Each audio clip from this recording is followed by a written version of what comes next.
لوگ اپنی بیویوں سے زنا کریں گے۔ 1400 سال بعد حضور صلی اللہ علیہ وآلہ وسلم کا فرمان آج سچ ثابت ہو گیا۔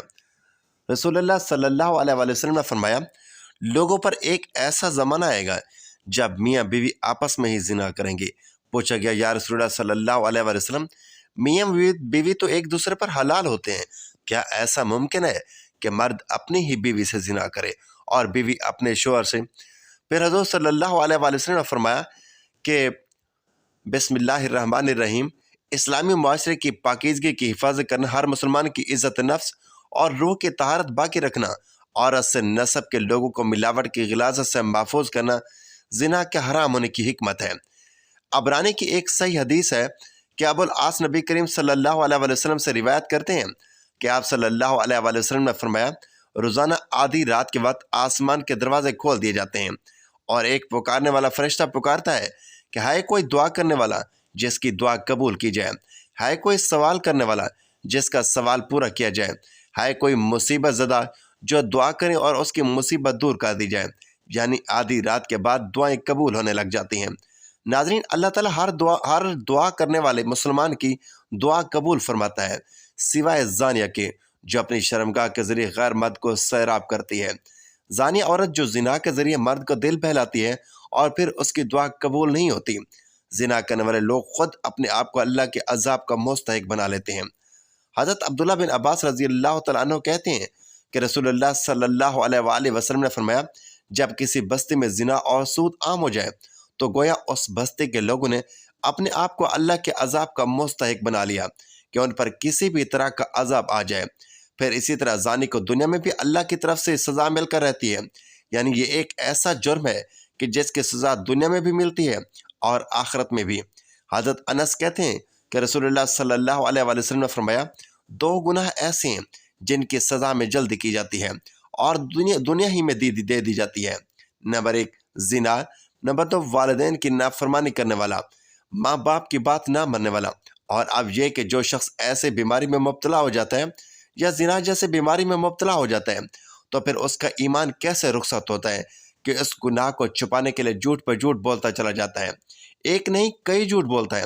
اور جب کوئی انسان جھوٹ بولتا ہے تو اس کے منہ کی بدبو سے فرشتے اس سے کئی میل دور چلے جاتے ہیں، اس انسان سے اللہ تعالیٰ کی حفاظت ہٹ جاتی ہے اور وہ شخص ذلیل ہو کر رہتا ہے۔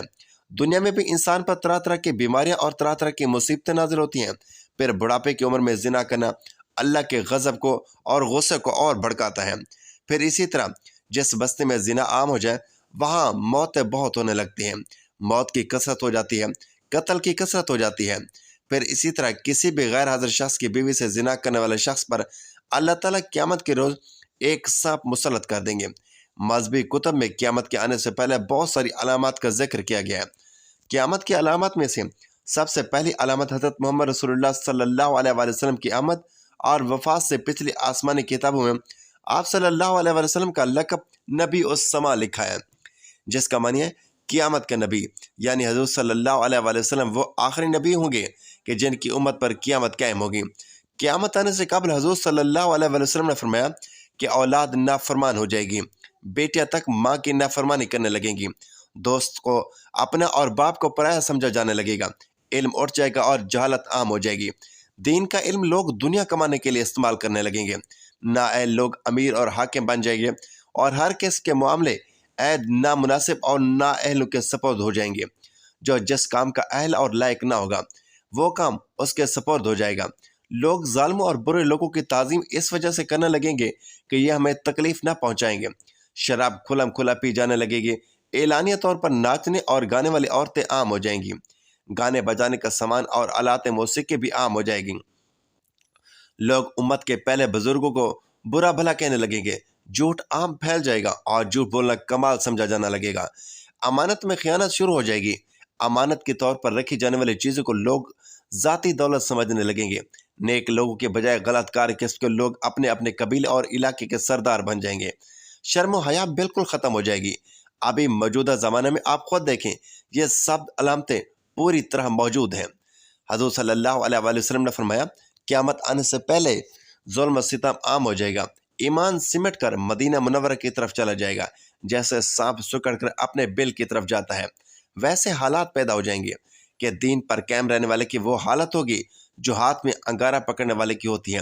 زکوٰۃ کو لوگ تاوان سمجھنے لگیں گے، مال غنیمت کو اپنا مال سمجھا جانے لگے گا، ماں کی نافرمانی اور بیوی کی فرما برداری شروع ہو جائے گی، عورتیں زیادہ اور مرد کم ہو جائیں گے، یہاں تک کہ ایک مرد 50 عورتوں کا نگران ہوگا۔ زناکاری اور بدکاری عام ہو جائے گی، حتیٰ کہ حضور صلی اللہ علیہ وآلہ وسلم نے فرمایا کہ قیامت کے قریب زمانے میں لوگ اپنی بیویوں کے ساتھ زنا کریں گے۔ بلکہ جب ہم نے یہ حدیث پاک پڑھی کہ لوگ اپنی بیویوں کے ساتھ زنا کریں گے تو ہم اس بات کی سمجھ نہ آئی ہمیں، تو ہم اپنے ایک عالم سے پوچھا کہ مولانا صاحب اس کا کیا مطلب ہے کہ لوگ اپنی ہی بیوی سے زنا کریں گے؟ تو انہوں نے فرمایا کہ ہاں، اس کی کئی صورتیں ہیں۔ ایک صورت تو اس کی یہ ہے کہ مرد یا عورت کوئی کفریہ بول دے اور نکاح ٹوٹ جائے اور ان کو اس کا پتہ ہی نہ چلا کہ نکاح ٹوٹ گیا ہے یا نہیں۔ اور آج کل تو یہ بات عام ہے، لوگوں کو اس بات کا علم ہی نہیں، بلکہ قاری ثناء اللہ پانی پتی نے لکھا ہے کہ اگر دو بندے گفتگو کر رہے تھے، ایک نے کہا کہ یہ تو شریعت کی بات ہے اور اگلے نے جواب دیا کہ رکھ پڑے شریعت کو، تو وہ آدمی کافر ہو گیا۔ تو ہمیں چاہیے کہ ہم علماء سے پوچھیں کہ کلاماتی کفر کون کون سے ہیں، یہ نہ ہو کہ ہم ایسے جملے بولیں اور کفر کا ارتکاب کر رہے ہوں۔ کئی جملے تو بہت عام ہیں، تو ان کا علم حاصل کرنا ضروری ہے کہ کہیں ہم تو اپنی گفتگو میں کوئی ایسی بات نہیں کہہ جاتے کہ اگر نکاح ٹوٹ گیا ہو تو پھر ہم بھی ایسے ظلم میں ابھی تک رہ رہے ہوں اور زنا کا گناہ لکھا جا رہا ہو۔ تو فرمایا کہ مرد قرب قیامت میں اپنی ہی بیوی سے زنا کریں گے۔ ایک صورت تو یہ ہے کہ یہ کفریہ کلمات بیوی بولے تو بھی نکاح ٹوٹ جاتا ہے، اور اگر خاوند بولے تو بھی نکاح ٹوٹ جاتا ہے۔ اور دوسری صورت ایک دوسرے کے ساتھ بحث، اور یہ تو ہر گھر کی بات نظر آتی ہے۔ جب شادی ہوئی تو میں بولتا تھا اور بیوی سنتی تھی۔ اس نے کہا پھر اپنے بچے ہو گئے تو بیوی بولتی تھی اور میں سنتا تھا۔ اس نے کہا پھر ہم دونوں بوڑھے ہو گئے، اب ہم دونوں بولتے تھے اور محلے والے سنتے تھے۔ بڑھاپے میں بحث و تکرار اور زیادہ ہو جاتی ہے، اور اس میں ہوتا کیا ہے، مرد کی زبان میں کنایہ طلاق نکل جاتی ہے۔ کنایہ کہتے ہیں لفظ طلاق والا نہیں بولا، لیکن بات ایسی کر دی کہ مفہوم طلاق والا ہی نکلتا ہے، اس کو کنایہ میں طلاق کہتے ہیں۔ اب یہ گناہ بہت زیادہ ہے، غصے میں کہہ دیتے ہیں کہ چلی جا، مجھے تیری کوئی ضرورت نہیں۔ آج کے بعد اس قسم کے الفاظ جس کا نتیجہ یہ نکلے کہ تو میری بیوی نہیں ہے، اب اس قسم کے مسائل کی بھی معلومات حاصل کرنی چاہیے۔ شریعت کہتی ہے کہ علم حاصل کرو، ایسا نہ ہو کہ کنایہ میں طلاق ہو جائے، جنہیں پتہ بھی نہ ہو اور وہ ساتھ رہ رہے ہوں۔ اور آج کل تو یہ حالات ہیں کہ اس زبان سے طلاق کہہ دیتے ہیں، طلاق ہو بھی جاتی ہے، پتہ بھی ہے دونوں کو، مگر بدنامی ہو جائے گی۔ میاں بیوی اکٹھے رہ رہے ہیں ایک گھر میں، ایک کمرے میں، تو یہ زنا کر رہے ہیں۔ قربان جائے اس سچے نبی کی مبارک زبان پر جس نے 1400 سال پہلے ہی بتا دیا تھا کہ قرب قیامت کے نزدیک لوگ اپنی بیویوں سے زنا کریں گے۔ ناظرین، صحیح بخاری کی ایک حدیث کے مطابق قرب قیامت کی ایک نشانی یہ بھی ہے کہ اقتدار غلط لوگوں کے ہاتھ میں دے دیا جائے گا۔ علماء کرام بھی اس کے متعلق کہتے ہیں کہ آج دنیا بھر کے ممالک کے حکمرانوں کی طرف دیکھیں تو صاف پتہ چلتا ہے کہ یہ نشانی بھی پوری ہو چکی ہے۔ صحیح بخاری میں ایک اور نشانی بتائی گئی ہے کہ قیامت سے قبل لوگ بلند ترین عمارتیں بنانے میں ایک دوسرے پر سبقت لے جانے کی کوشش کریں گے۔ آج ہم دیکھتے ہیں کہ وہی دور شروع ہو چکا ہے۔ دنیا بھر میں بلند و بالا عمارتیں کھڑی ہو چکی ہیں، اور جس ملک میں سب سے بلند ترین عمارتیں موجود ہوں وہاں کے حکمران اور شہری اس سے فخر کا سبب گردانتے ہیں۔ اور اس جیسی دیگر کئی نشانیوں کے متعلق بھی علماء کا کہنا ہے کہ وہ پوری ہو چکی ہیں، اور اب امام مہدی کا ظہور اور قیامت قریب تر آ چکی ہے۔ اللہ کے رسول صلی اللہ علیہ وآلہ وسلم نے قیامت کے نشانی بتلاتے ہوئے فرمایا کہ اونٹوں اور بکریوں کے چرواہے جو برنا بدن اور ننگے پاؤں ہوں گے، وہ ایک دوسرے سے مقابلہ کرتے ہوئے لمبی لمبی عمارتیں بنوائیں گے اور فخر کریں گے کہ ریاض شہر میں عمارتوں کا یہ مقابلہ تو آج اپنے عروج پر پہنچ گیا ہے۔ دبئی میں برج خلیفہ کی عمارت دنیا کی سب سے اونچی عمارت بن گئی، تو ساتھ ہی شہزادہ ولید بن طلال نے جدہ میں اس سے بھی بڑی عمارت بنانے کا اعلان کر دیا، جو دھڑا دھڑ بنتی چلی جا رہی ہے۔ عرب کی عمارتیں سارے جہاں سے اونچی ہو چکی ہیں۔ عرض کرنے کا مقصد صرف یہ ہے کہ پیارے رسول حضرت محمد صلی اللہ علیہ وآلہ وسلم نے جو فرمایا وہ پورا ہو چکا ہے، اور بتائی ہوئی پیش گویاں آج بہو بہو پوری ہو رہی ہیں۔ اب سوال یہ پیدا ہوتا ہے اس کے بعد کیا ہوگا؟ اللہ کے رسول صلی اللہ علیہ وآلہ وسلم کی ایک اور حدیث ہے کہ قیامت سے پہلے سرزمین عرب دوبارہ سرسبز ہو جائے گی۔ سعودی عرب پر اب بارشیں شروع ہو چکی ہیں، مکہ اور جدہ میں سیلاب آ چکے ہیں۔ عرب سرزمین پہلے جدید ٹیکنالوجی کو کام میں لا کر سرسبز بنانے کی کوشش کی گئی، وہ قدرتی موسم کی وجہ سے بھی سرسبز بنتی جا رہی ہے۔